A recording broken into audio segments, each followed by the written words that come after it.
Suara Pak Sukya dengar?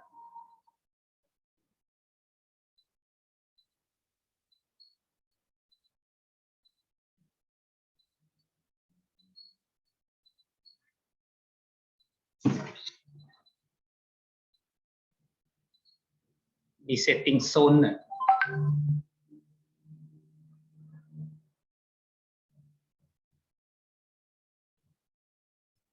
Baik Bapak, sembari menunggu suara dari Pak Sukya bisa terdengar dari kita, berikut adalah gambaran dari lembar leaflet yang kelompok kami buat. Jadi kemarin kami melakukan pendidikan kesehatan pada keluarga pasien dengan menggunakan leaflet yang kami bagikan. Di bentuknya seperti ini, Pak.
Cek, suara sudah kedengaran belum?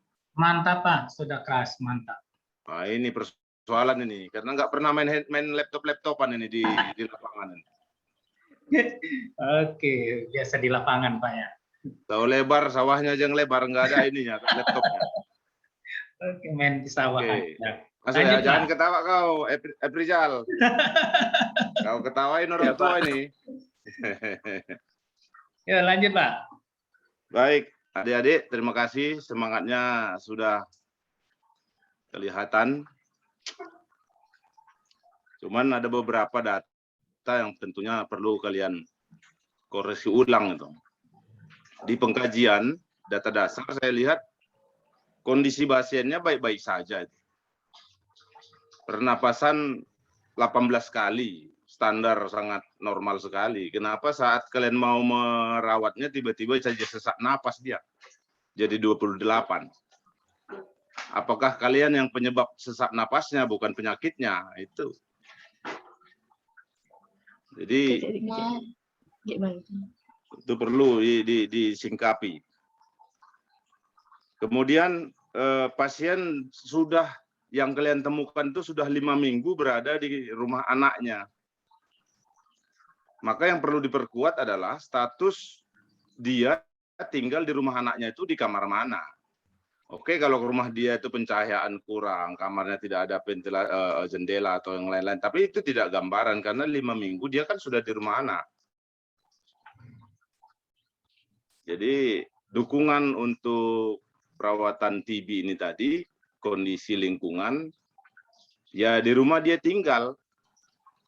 Nah, ini perlu ketajaman kalian untuk melihat situasi. Jadi jangan terpaku dengan format pengkajian. Format pengkajian itu hanya alur yang menuntun kita. Tapi pola pikir kita yang harus mengikuti agar daya pandang kita ke pasien itu memang sama dengan daya pandang orang lain. Termasuk penulisan catatannya. Sehingga dengan membaca data yang kita sampaikan, siapa saja yang melihatnya sama persepsinya dengan yang kalian miliki saat kalian berhadapan dengan pasien. Itu yang penting. Kemudian tadi di diagnosa pertama, di rencana intervensi, kalian buat ada kolaborasi obat untuk mengurangi asma. Pasien ini kan tidak asma. Pasien ini pasien TB paru. Ini sekali lagi saya bilang, kalaupun ada membaca sesuatu literatur atau mempelajari, meminjam dan lain hal sebagainya, baca ulang, jangan copy paste itu loh. Udah berapa kali kena jebakan Batman ya kan, masih ada yang lolos. Nah, artinya begini, bukan berarti kita itu tidak mau membaca, tidak mau melihat, bukan. Karena dibaca dan dilihat makanya ketahuan ya kan, ketemu dia. Tapi semangatnya untuk mau berbuat itu sudah cukup baik. Dan kelompok ini juga cukup kooperatif dalam bekerja, cukup bagus. Kemudian di dalam perencanaan intervensi kedua, defisit pengetahuan. Di leaflet yang kalian tampilkan, itu dia sudah ada fokus apa yang mau dikerjakan. Di dalam perencanaan juga harus begitu. Ini masih kopi nih ya, masih lanjut, suaranya masih terdengar ya? Masih, Pak. Nanti aku bisik-bisik aja. Masih Pak, lancar Pak. Itu hening-hening tidak keruan ya kan? Dalam defisit pengetahuan itu jangan hanya memberi info tentang TBC, tentang ini, tentang jangan. Tapi apa yang dibutuhkan kalian tuliskan gitu, langsung tentang pembersihan jalan napas, karena diagnosa pertama tadi adalah kesulitan pernapasannya. Jadi defisit pengetahuan kalian kuatkan pengetahuan tentang pembersihan jalan napas, tentang cara batuk efektif, kemudian higien batuk. Karena batuk efektif untuk TBC harus diikuti dengan hygiene-nya batuk. Jangan sembarangan batuknya, dahaknya kemana-mana, nanti jadi penularan kontak serumah. Ini ketat sekali yang harus digarisbawahi. Kemudian juga pengetahuan tentang pencegahan penularan. Pengetahuan tentang nutrisi, karena TBC nutrisinya harus dikuatkan memang. Juga kedisiplinan minum obat. Ini yang paling penting, sehingga dilibatkan PMO, pengawas minum obat. Itu wajib itu. Jadi penanganan pasien TBC, apalagi di komunitas, di rumah, bukan hanya pasien yang perlu kita bina. Keluarganya perlu dibina, terutama salah satu penanggung jawab sebagai pengawas minum obatnya. Siapa dia, istri atau anak, atau menantu, siapa saja yang kira-kira bisa memberi keputusan pengawasan untuk minum obat si pasien. Ini penguatan yang perlu. Apalagi tadi anaknya katanya kan datanya di awal sudah tahu cara merawat TBC dari akses internet. Nah, itu sudah satu sistem penguatan bagi pasiennya. Jadi keputusan untuk pindah si orang tua dari rumahnya sendiri ke rumah anak itu sudah keputusan yang sangat bagus. Nah, ini yang harus kita sorot. Jadi tinggal kita kuatkan lagi gitu. Ini untuk menambah pengetahuan adik-adik ini. Soalnya kalau soal bertanya dan itu ini, wong gitu sama-sama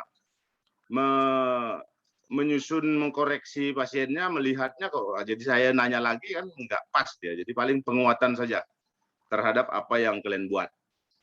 Ini karena Zooming terbatas 4 orang ini. Kami dengan Pak Iksan hanya melihat-lihat.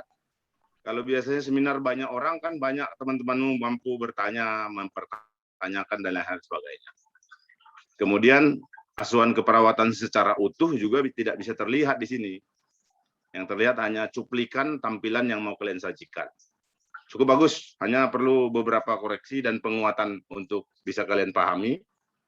Merawat pasien TBC di komunitas itu bagaimana. Sekian sebentar Pak Iksan. Terima kasih Pak atas tanggapannya. Oke, makasih Pak Sugeng. Ini masalah klasik nih Pak Sugeng, kalau urusan bikin diagnosa perawatan. Ya. Ini mahasiswa ini alasannya klise kan, karena waktunya terbatas. Jadi dia itu metode copy paste, lupa baca detail sehingga lupa. Nah, kemudian ada satu lagi tadi, mumpung saya ingat, izin Pak. Iya, selanjutnya. Masalah obat TBC-nya, obat rifampicin. Jadi TBC itu bukan rifampicin saja terapinya, dia OAT, obat paket, obat anti TBC, OAT. Bapaknya cuman minum, maaf ya Pak ya, cuman minum obat itu rifampicin yang bungkusnya warna merah Pak. Itu bukan rifampicin adindaku, adik-adik. Itu adalah obat paket TBC, OAT, obat anti TBC. Itu udah paket. Jadi di dalam satu tablet itu satu paket obat anti TBC itu sudah di dalamnya rifampicin dengan etambutol dengan yang lain itu sudah dipaket, sudah di packing. Itu program WHO itu. Kalian perbaiki datanya. Karena dia kan pasien kita itu rutin itu ngambil obatnya. Jadi obat paket merah itu masih 2 bulan pertama. Nanti dilanjutkan yang kuning dia 3 bulan selanjutnya. Itu apakah di penyajian kalian aja kata-katanya begitu atau di makalah laporannya itu perlu diedit kembali. Terima kasih. Lanjut Pak. Oke, makasih Pak. Jadi ya kita ambillah alasan PC-nya keterbatasan waktu. Jadi Anda di Puskesmas itu kan Anda perlu memahami penyakit. Apalagi penyakitnya TBC ini udah penyakit program pemerintah pengobatannya. Ya. Obatnya udah jelas, program dan rutin. Nah, ini supaya jadi pengalaman ya, walaupun menyadur menjadi referensi dari makalah-makalah yang lain, jadi tetap dibaca ya. Nah, ini kalau ambil yang TBC, ambil yang kasusnya TBC juga, jangan TBC ambil kasusnya asma. Jadi ada bronkospasme itu akibatnya. Kalau di asma ya bronkospasme, kalau di TBC mana ada bronkospasme? Dahak itu kan. Jadi kemudian ini kadang kita terbawa ya asuhan keperawatan keluarga karena Anda sebelumnya itu praktek di klinik. Jadi kadang-kadang cara berpikir klinik ya pendekatannya itu. Padahal pendekatan keluarga lain pendekatannya. Diagnosa kan ada juga. Ada diagnosa yang di keluarga boleh kita menegakkan diagnosa yang individu ya.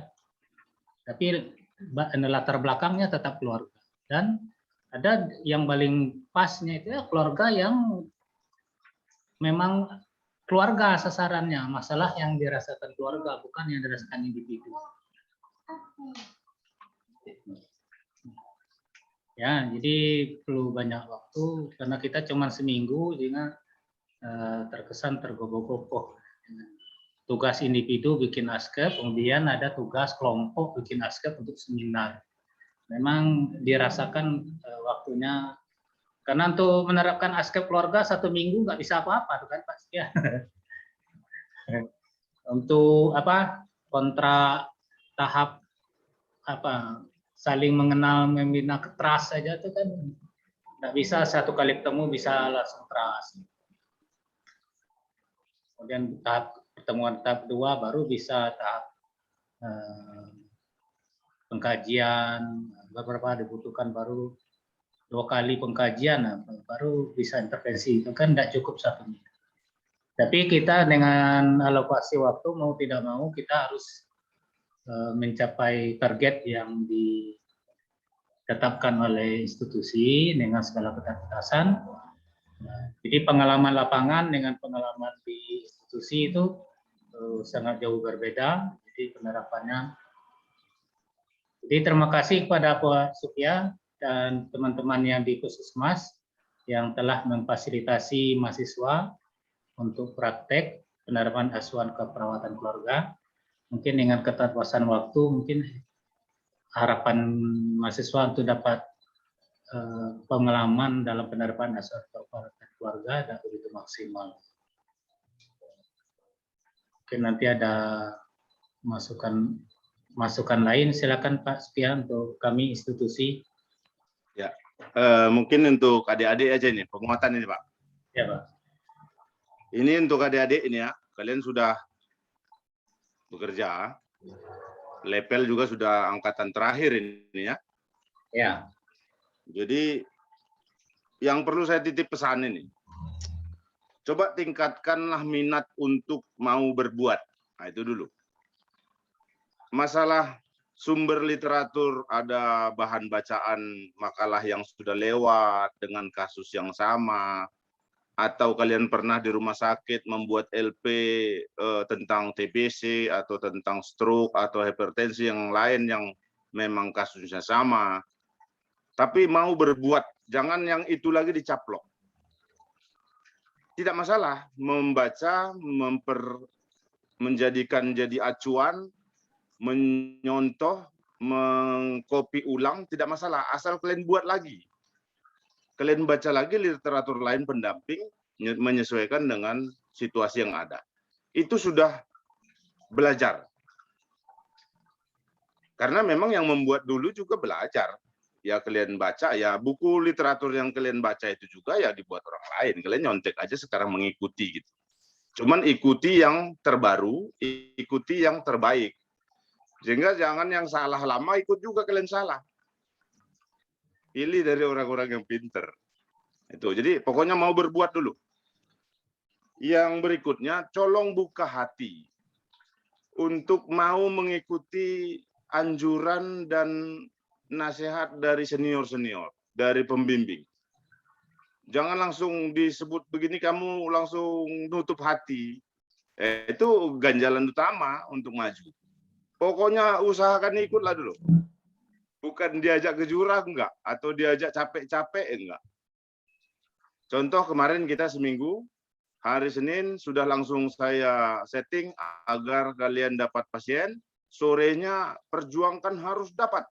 Sehingga malam bisa kalian analisis, besok sudah bisa ngobrol. Nah, Selasa bisa ngobrol. Tapi karena memang ya bukannya kalian tidak berjuang, bukan, tapi kemauan bahwa ini ada deadline yang harus dikejar itu masih kurang. Nantilah makan dulu lah, kita balik dulu ke kos, nanti sore jalan. Ini kan sudah satu pertimbangan yang mengganggu efektivitas gerakan. Padahal settingan saya pulang kantor kita langsung hajar, cari pasiennya. Siapa? Katanya di bibir ya kan. Tapi pelaksana, kita kos dulu lah, makan dulu, ganti baju. Ya akhirnya terseret. Ini masukan, bukan mengomentari, masukan bagi kalian generasi muda. Karena kelompok kalian ini kelompok yang sudah mau berbuat. Jadi perlu dipacu lagi sehingga memang benar-benar bisa kalian miliki itu ilmunya yang walaupun waktu singkat, pengalaman-pengalaman yang singkat, melekat gitu. Kalau hanya sekedar ngikut rombongan, contoh kalian berlima ini sebenarnya kan? Berlima ya? Tapi ada 1-2 yang hanya mengikuti rombongan, kawan mengetik, kawan menyusun, dia tinggal ngikut aja. Nanti yang melekat padanya juga hanya ngikut-ngikut. Si konseptor dan yang berhubungan langsung dengan pembuatan makalah ini melekatnya lebih banyak. Nah, ini pengalaman-pengalaman orang yang sudah lewat-lewat. Bagi kalian yang masih merangkak berjuang maju untuk menjadi perawat yang baik. Terima kasih, semangatnya cukup baik, orang-orangnya juga cukup sopan, dan mau berbuat. Itu yang terbaik. Terima kasih Pak Iksan. Oke, makasih Pak Sukya. Terima kasih banyak Bapak. Ya, Senangan dia dipuji Pak Iksan, senangan dia dipuji. Kalau disuruh dibilang menciplak itu mulai merengut Pak. Ya, jadi kita masih banyak belajar. Ya. Jadikan pengalaman yang selama 1 minggu di Puskesmas, banyak hal yang dengan keterbatasan waktu, tapi banyak hal yang didapat. Yang berkesan itu yang di lapangan, ya. Yang didapat di kelas kadang tidak begitu lengket, tapi yang dapat di lapangan tuh lengket. Apalagi sambil dimarahi Pak, lengket banget. Nah itu, lengket betul ya. Bagaimana pengobatan TB paru, kalau Anda memang selami di pasien itu, Anda akan lebih paham, oh ini obat TBC begini prosesnya.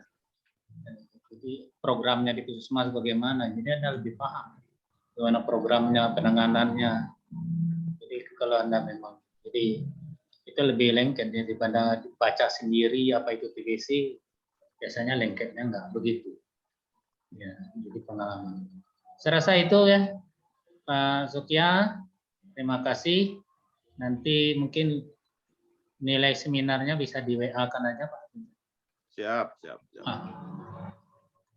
Kalau nilainya udah dikasih form Pak, nilai bimbingannya. Kemarin belum ada nyampe formnya, baru forum untuk bimbingan ke lapangannya aja baru. Prakteknya belum ada tuh nyampe. Ya.